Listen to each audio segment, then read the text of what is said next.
To our very first story, and the ruling National Democratic Congress candidate has won the Talensi by-election in Talensi in the Upper East region.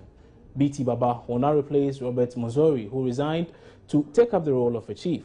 Joy News' Upper East regional correspondent Albert Sori has been covering the polls, and he now joins me over the telephone with more on this, actually. Albert, thanks for your time this morning. Now, this election has been a keenly contested one. What was the atmosphere in the constituency a day after? Albert, can you hear me? Okay, so Albert, sorry, can't hear me there. Indeed, we'll be bringing him back on the line to speak some more on this. We want to know the situation in the Talensi constituency a day after that particular election. Well, the election, we are told, brought about quite a lot of chaos in the constituency. Albert Sori is our correspondent, our Upper East regional correspondent. He joins us, or I will be speaking to him pretty shortly. But meanwhile, the PNC's candidate, Wambiogo Michael Namalteng, is demanding a recount of the ballot. He believes if the ballots are recounted, there's going to be a vast difference in the certified figures that the Electoral Commission has announced. Now, according to him, most of the figures in the just-ended polls were manipulated. He spoke to my colleague Roland Walker a while ago on the AM show.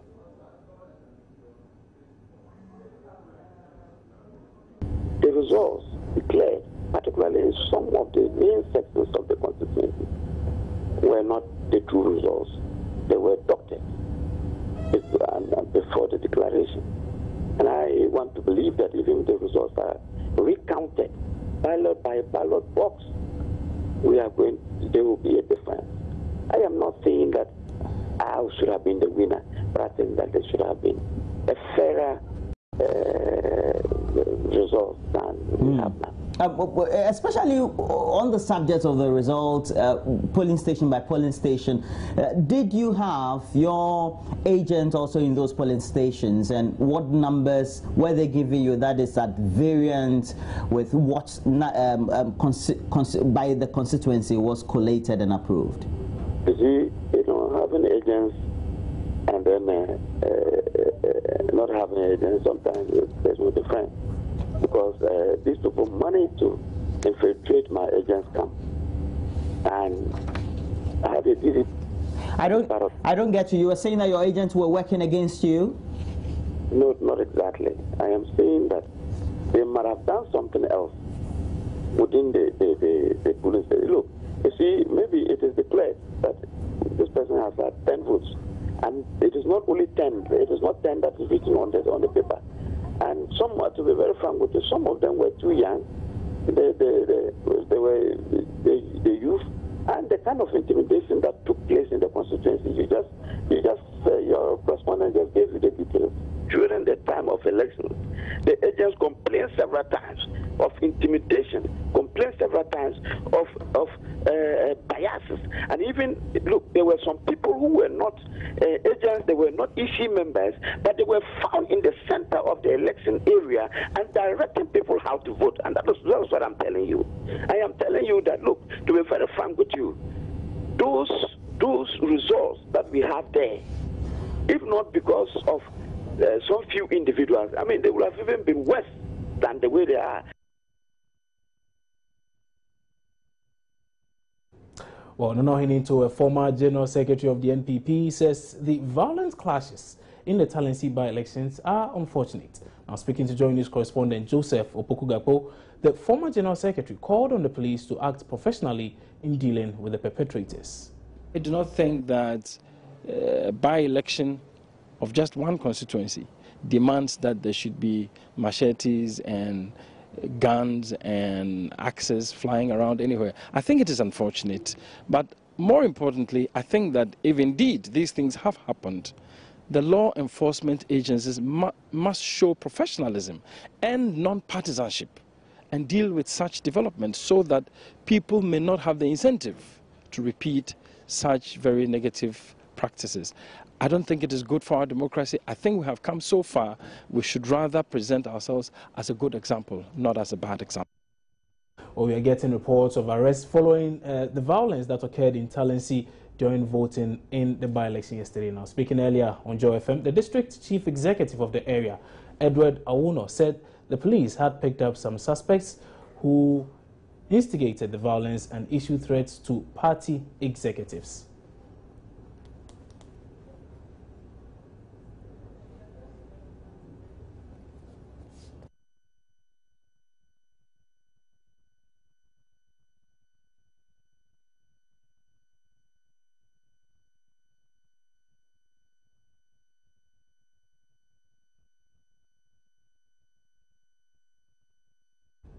Well, still on the just ended by-election in Talensi, and yesterday's poll was characterized with a lot of chaos and violence. Now, a situation many believe takes away from a rather relatively peaceful electoral process. Now, this challenge has become a notorious characteristic in Ghana's elections. Now, is it avoidable? And how can we deal with it as the country prepares for a national election next year? Political science and security analyst, well, he's a political science lecturer and a security analyst, Dr. Manuel Roxas, joins us now over the telephone with some thoughts on the issue. Good morning, sir. Yeah, good morning. So, Mr. Roxas, first, what are your impressions of yesterday's polls, generally? Generally, it was a very good poll. The turnout was not bad, considering the hardships of the people. The elections went very well. However, they were marked. The elections were marked by violence from the youth. And that is why we need to find measures to avert those kind of incidents in the future. Dr. Roxas, let me ask, could we have avoided the incidences of chaos and clashes reported from those polling centers yesterday? Yes, we could have avoided them. How exactly? And I pray that we are able to put measures to avoid those skirmishes in the 2016 election. We can avoid such violence if we begin as politicians, or if the political parties are able to believe in each other and believe in the system. And that is, believe that they have a referee, and the referee is what? The EC. The Electoral Commission. They have been going to inter-party dialogue with the EC, but I think the parties do not believe the EC. If they actually believe the EC, it's an election, and it is not a confrontation. Election is not a confrontation. First and foremost, the EC and the parties might be able to dialogue to an understanding that an election is a competition, and a competition in which there are rules to be obeyed. And the rules are that the youth should not deceive the politician and be given money and guns to come and invade the scene. And that is what happened in Talensi. And that is what happened some years back, and we want to make sure it doesn't happen. And to make sure it doesn't happen, the EC must reinforce the rules of engagement. I see. So, One. Dr. Austin, just before you get to that, let me ask, is it a case that the EC has probably lost credibility in the eyes of these political parties, and as such, they would go to all extents to try and protect their ballots? So No, the EC has not lost credibility. What the EC has lost is the inability of the EC to crack the whip when something happens. So as things stand now, the EC is a toothless bulldog. It's just no, there? I wouldn't describe them like that, because they are a legitimate organization. In fact, in my experience as a political analyst, it would be suicidal for me to say they are a bulldog. They are toothless bulldog, because they are doing the right thing. They are a shining example of democracy, or the instrument of democracy in Africa. I can say that authoritatively. However, they need to begin to crack the whip on parties that are not performing, on the violence that is occurring in elections, and the money exchange, and the other things that do not conform to credible electoral happenings. How do you suggest the commission does this? How do you suggest they go about this? I suggest that the commission should engage the political party. Are they not already doing that? There are a lot of meetings that go on the inter-party. They have an inter-party advisory forum that they attend. Indeed. But I think, like what I'm saying, the EC is failing to sanction them when parties go wrong in this country. I was going to give an example. There are some parties that were not even fit or qualified to contest the Talensi election, but they were allowed to field candidates. Parties, they haven't audited the parties. Most of them have not even provided their financial statements as stipulated by the election laws. Even I can say that even the bigger parties have not conformed to certain criteria set by the Electoral Commission, but they are engaging them in the polls. So what I'm trying to say is that the EC need to go back to the basics, and that is go back to the rules of engagement. Tell them, this is how I am organizing the election. These are the people I want to be. I want them to come to the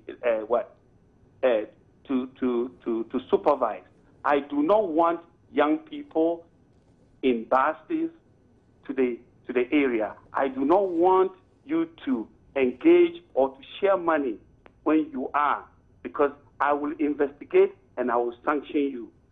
The EC was in Talensi, but accusations were being thrown from the NPP to the NDC, the PNC, that things were happening, and investigations should have been conducted by it in terms of finding out whether all what the media was saying was true.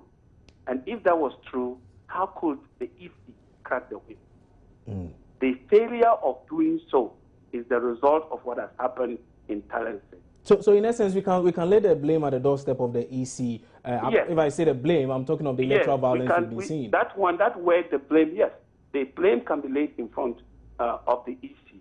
That they should, from now on, to prevent this, what has happened in Talensi in 2016, the EC must begin to enforce the law and tell political parties what they must not do. And you see, politicians too must be aware that whatever money you give to a youth or whatever gun you give to a youth to engage the other party, if you don't take time, that same gun will be used on you. And that is what happened. Remember that in the Talensi election, the violence was not only between Azoka boys and Volga Bulldogs.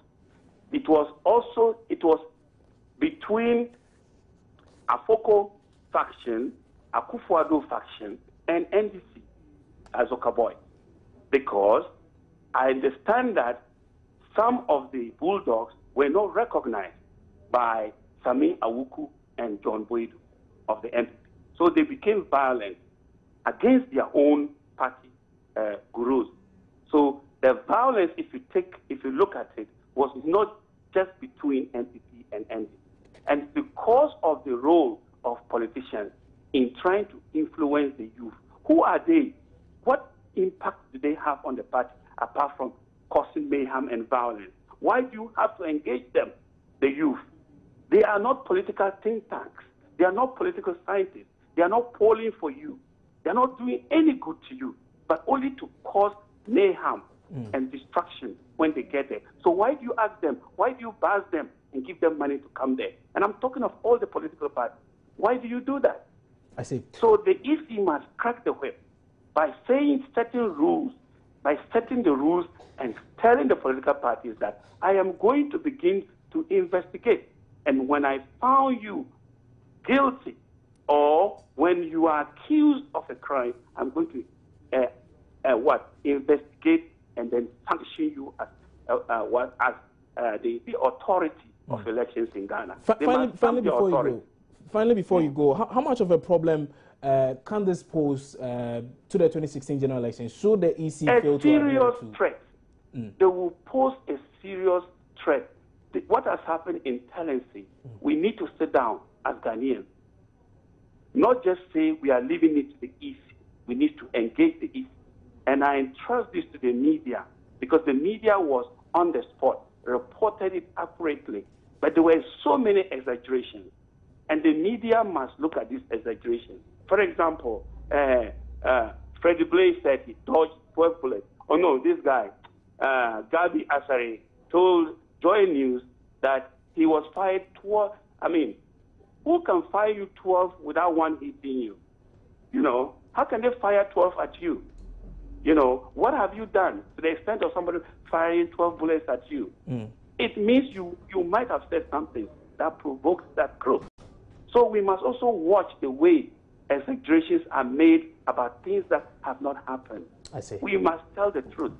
And I have a problem with politicians who do not talk the truth. It will hurt you one day. And I must say that whatever you give out to you to do against your neighbor will be done unto you. Dr. Roxas, thank you very much for your time on NewsDesk. We really appreciate those thoughts there. That was Dr. Manuel Roxas. He's actually a political science lecturer and a security analyst there. Meanwhile, former President Jerry John Rawlings is calling for the arrest and prosecution of all involved in the acts of violence that have plagued the Talensi constituency by-election. President Rawlings said news of the situation in Talensi is a matter of grave concern and that the law enforcement agencies should act with dispatch to apprehend all the culprits. In a statement released by the former president's office, he said the security agencies must enforce the law without fear or favor of any political bias whatsoever. You're watching NewsDesk here on Joy News. Return shortly with some more news. Don't go away.